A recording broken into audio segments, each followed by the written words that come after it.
So we give thanks for his life, his ministry, and we'll let you know when there is a celebration of life planned in the days to come. Dan Stark is here. Brand new associate clergy, first Sunday morning. All right. Yes. It has been a long time coming as we have waited for Dan Stark to join us, so we are so grateful that he is here and a part of our team now. So make sure you welcome him this morning.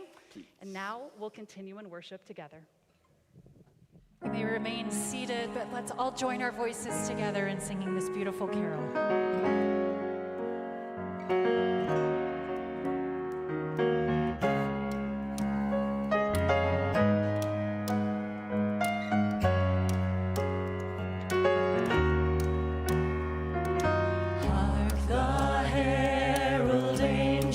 Sing glory to the newborn King, peace on earth and mercy mild, God and sinners reconciled. Joyful all ye nations rise, join the triumph of the skies, with angelic proclaim, Christ is born in Bethlehem.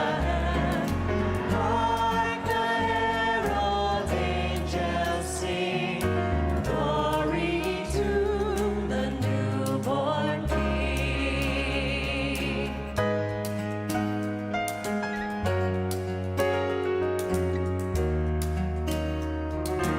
Hail the heaven-born Prince of Peace, hail the Son of Righteousness, light and life to all he brings, breath with healing in his wings.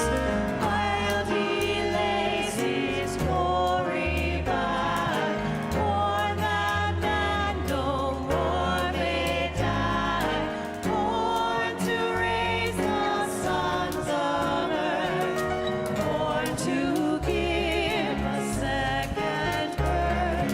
Hark the herald angels sing, glory to the newborn King.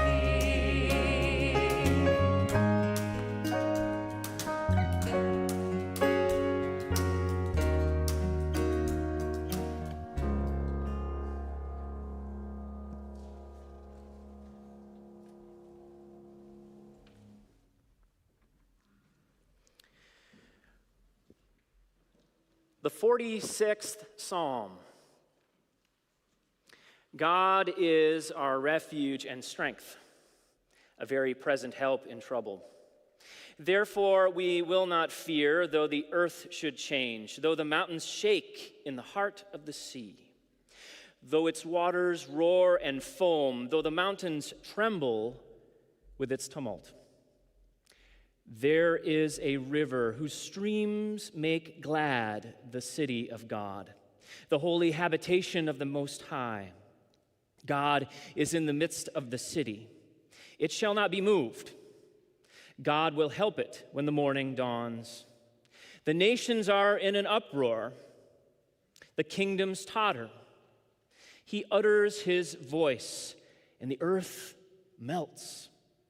The Lord of hosts is with us. The God of Jacob is our refuge. Come, behold the works of the Lord. See what desolations he has brought upon the earth. He makes wars cease to the ends of the earth. He breaks the bow. He shatters the spear. He burns the shields with fire.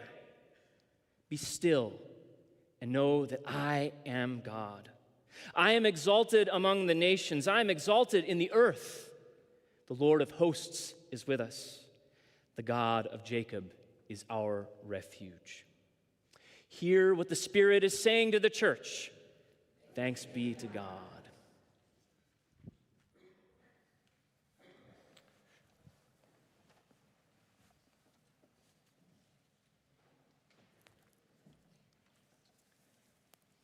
By the end of August 1914, the German army had advanced deep into France. inflicting over 250,000 casualties on the French army alone. By December of that year, the Germans were dug in along a line that ran from the English Channel to the Swiss border. Across from them, sometimes less than 100 feet away, were the Allied forces of French, British, Scottish, and Irish soldiers themselves dug in. 440 miles of trenches, barbed wire, machine gun positions, and heavy artillery made up the western front of the Great War. Between the opposing trenches was no man's land, littered with the bodies of the slain.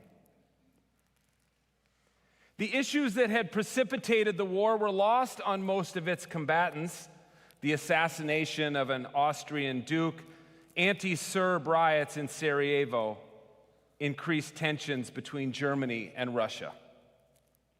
To the average 18-year-old Brit, these conflicts seemed a million miles away. Nevertheless, when German forces invaded France and pushed west, off to war the Brits went.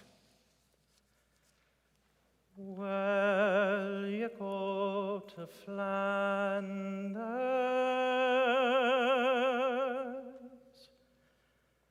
my Malio.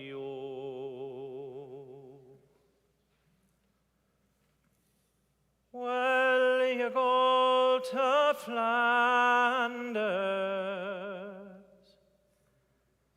my Malio. There will get wine and brandy and sack and sugar candy. Well, you go to Flanders, my Malio.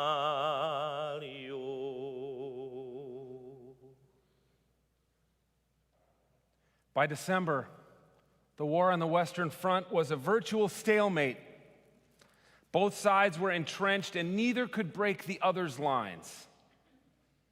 A cold, wet rain fell for days, turning the trenches into cesspools that froze at night and melted into knee-deep muck during the day. Men on both sides slept standing up, leaning against walls of decomposing sandbags. Otto Dix, a German soldier, described it thusly: lice, rats, barbed wire, fleas, shells, bombs, underground caves, corpses, blood, liquor, mice, cats, artillery, filth, bullets, mortars, fire, steel. That's what war is. It is the work of the devil. Christmas approached. On December 7, 1914, Pope Benedict XV requested a Christmas truce, saying, "In the name of the divinity, I beseech thee to cease the clang of arms while Christendom celebrates the feast of the world's redemption." To which British Brigadier General G.T. Walker countered, "Friendly intercourse with the enemy, unofficial armistices, and the exchange of tobacco and other comforts, however tempting and occasionally amusing they may be, are absolutely prohibited." On either side of the front, Christmas items began arriving to the trenches: cigarettes, tea, chocolate, and small Christmas trees. Germans put candles on their trees and set them atop the bulwarks. Brits filled gunny sacks with cigarettes and tea and flung them across no man's land, little gifts preceding the holy day.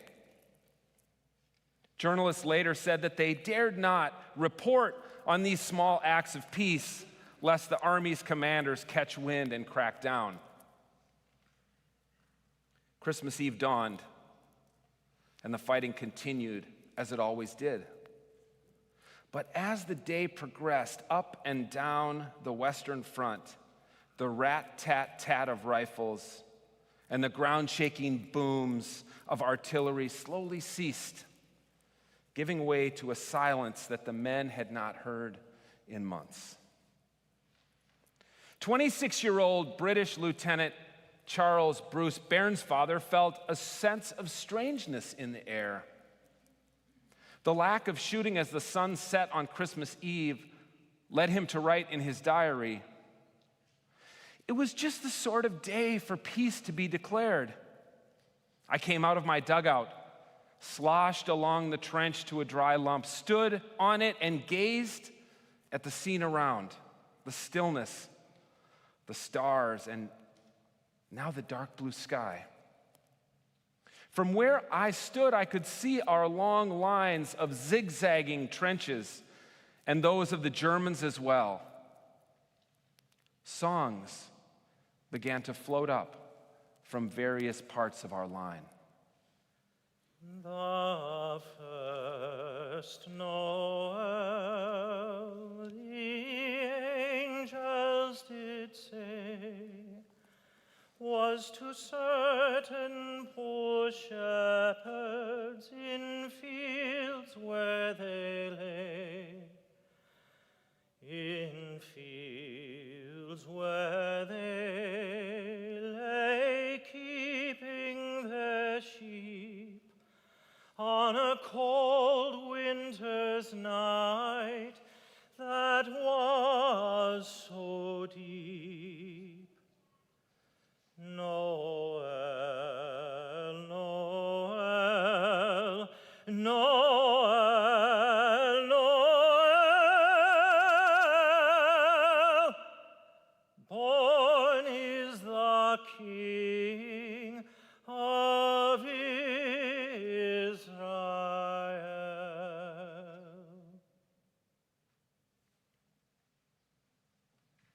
At one point on the front, a German soldier held up a small white napkin that he had tied to the end of his rifle. Then, to the horror of his comrades, he stuck his head above the rim of the trench. Slowly, he climbed out and walked into no man's land. A British soldier followed suit, and they met in the middle. Other men followed. They shook hands, exchanged gifts, and made agreements that there would be no more shooting until each side had buried their dead. At another spot on the front, Germans held up a crudely painted sign in broken English that said, "We no fight, you no fight." The Brits replied with a sign that read, "Merry Christmas." They too met in no man's land, where each side took turns singing carols. Renowned opera tenor Walter Kirchhoff visited the front lines with the German crown prince. He later wrote that in the distance he could hear gunfire and mortar blasts, but in the trenches every dugout had a Christmas tree, and there was no shooting. The prince feared getting too close to the front lines, so Kirchhoff ventured forward alone. He handed out gifts to the men and sang a song. When he stopped, the opposing French forces climbed to the tops of their dugouts and applauded across no man's land, demanding an encore. So he sang another. Es ist ein Rosensprungen aus einer Wurzelzeit, wie uns die Alten sungen, von Jesse war die Art, und hat ein Blümlein bragt, mitten im kalten Winter, wo zu der halben Nacht. There was something about that night. something that brings to fulfillment the prophecy of the psalmist, that the Lord makes wars to cease, that he breaks the bow and shatters the spear and burns the shield with fire. The tools of war are ineffectual in the presence of a loving and peaceful God. Those men in 1914 knew it in their guts and souls that to fight on Christmas would be an offense to the Prince of Peace, to the one of whom Paul wrote, "He himself is our peace." In the first recorded Christmas sermon in the year 386, John Chrysostom preached, "Bethlehem this day resembles heaven." A very earthly place, Bethlehem, full of grit and dirt and mess and filth, the stench of livestock in a barn, a city bursting with tourists, a people oppressed by an invading army. Not a peaceful place. Yet the sense we get when we read the gospel according to Luke, or imagine the nativity in our mind's eye, or pass an illuminated creche scene on the side of the road, is peace. Because on that night, that very earthy place, rife with conflict and strife, did indeed, for a few hours, resemble God's everlasting kingdom of peace. A British correspondent covering the Great War reported that at midnight on Christmas Eve, he heard a village church bell ringing in the distance, followed by a tenor voice, clear and beautiful, singing, Minuit chrétien, c'est l'heure solennelle où l'homme Dieu descendit jusqu'à nous pour effacer la tâche originelle et de son Père arrêter le courroux. Le monde entier tressaille d'espérance en cette nuit qui lui donne un sauveur. Peuple en genoux, attends ta délivrance. Noël, Noël, voici le Rédempteur. Noël, Noël, voici le Rédempteur.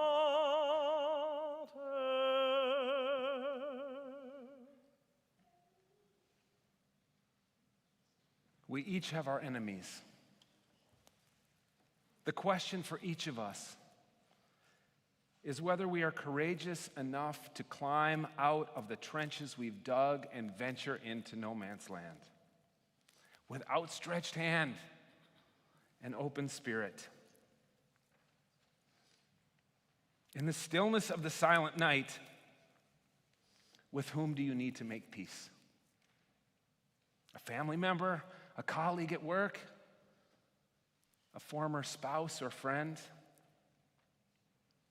To whom do you need to offer a white flag? Who needs to see you holding a sign that says, I know fight, you know fight? You know who it is. I know who it is. The Prince of Peace is calling for a Christmas truce. Listen to his call and respond. Albert Morin of the 2nd Queen's Regiment listened, and years later he remembered. It was a beautiful moonlit night. Frost on the ground, white, almost everywhere. There was a lot of commotion in the German trenches and many lights. And then they sang Silent Night, Stille Nacht. I shall never forget it. It was one of the highlights of my life. Stille Nacht, heilige Nacht, alles schläft, einsam wacht, nur das traute hochheilige Paar. Holder Knabe im lockigen Haar, schlaf in himmlischer Ruhe,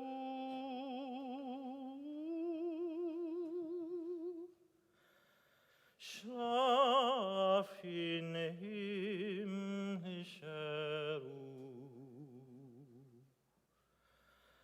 Douce nuit, sainte nuit, dans les cieux l'astre lit, le mystère annoncé s'accomplit. C'est l'amour fini. C'est l'amour infini.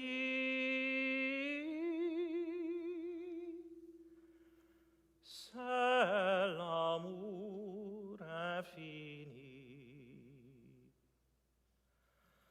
Silent night, holy night, all is calm, all is bright, round yon virgin mother and child, holy infant, so tender and mild, sleep in heavenly peace.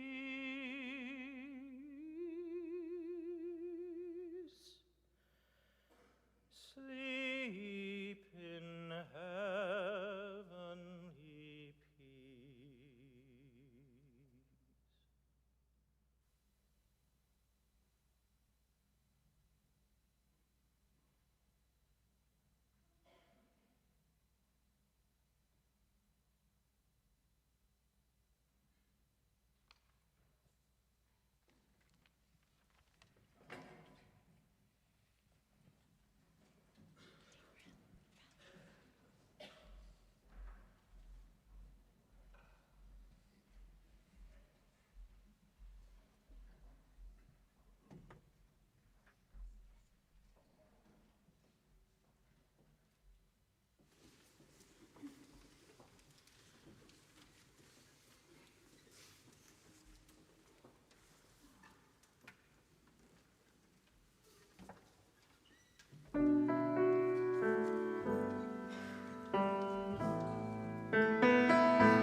Light of the world, treasure of heaven, brilliant like the stars in the wintry sky.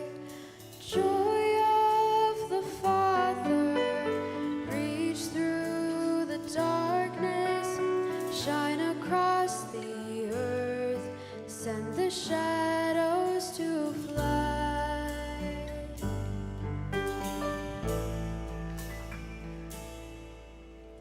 Light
his own. Through clouds he will lead us straight into glory, and there he shall reign forevermore.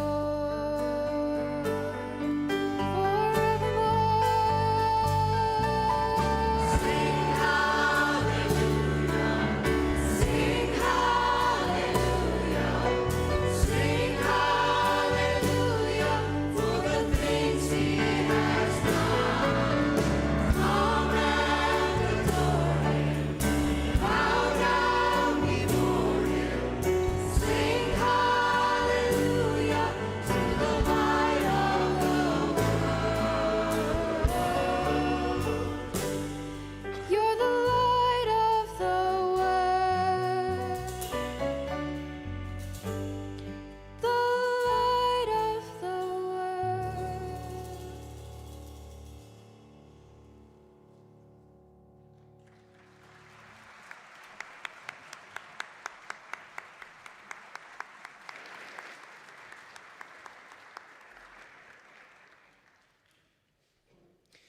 I would invite you to join me in a spirit of prayer. Holy One, you are our refuge and strength, our peace and truce maker. You are present with us now and always. Although the storms of life rage on around us, the war and violence erupt, and chaos and unrest and tumult are present, though sickness and death are our reality, and the days keep getting shorter and colder and darker, you are with us. You walk with us in the valleys and over the peaks of life. You, Emmanuel, God with us, the Prince of Peace, are our presence who brings us peace, a Christmas truce. Touch us with the hope, the love, the joy, and peace that only you can bring. I ask this in the name of the one that taught his friends and each of us to boldly pray. Our Father, who art in heaven, hallowed be thy name. Thy kingdom come, thy will be done, on earth as it is in heaven. Give us this day our daily bread, and forgive us our debts as we forgive our debtors. Lead us not into temptation, but deliver us from evil. For thine is the kingdom and the power and the glory forever. Amen. Let us stand and sing together.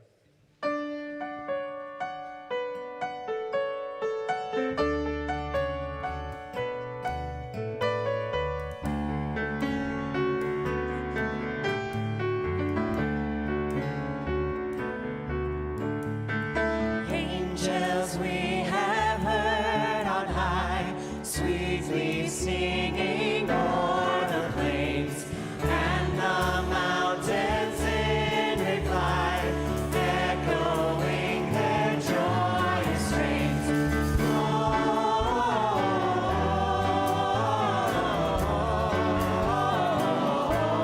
Gloria in excelsis Deo.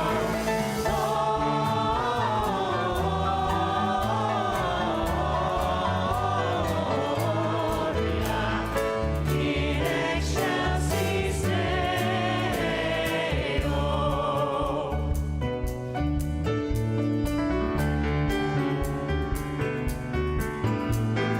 Come to Bethlehem and see Christ whose birth the angels sing. Come adore on bended knee, Christ the Lord, our newborn King.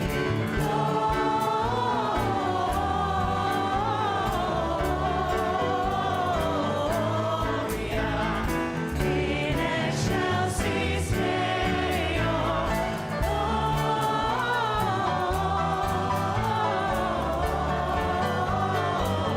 Gloria in excelsis Deo.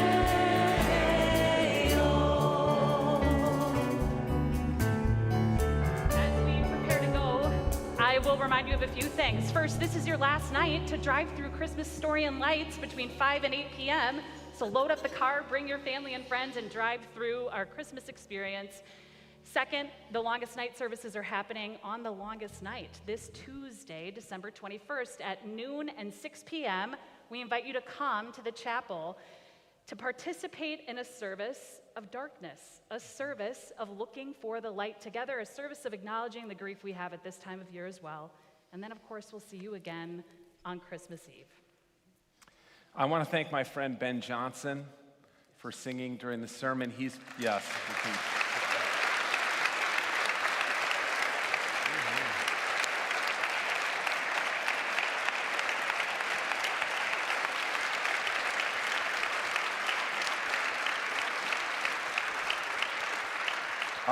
Ben is in the Theater Latte Da production of All Is Calm, which you can see at the Ritz Theater. It's also on PBS. They were on Broadway a couple years ago and filmed it, so you can watch it on PBS as well.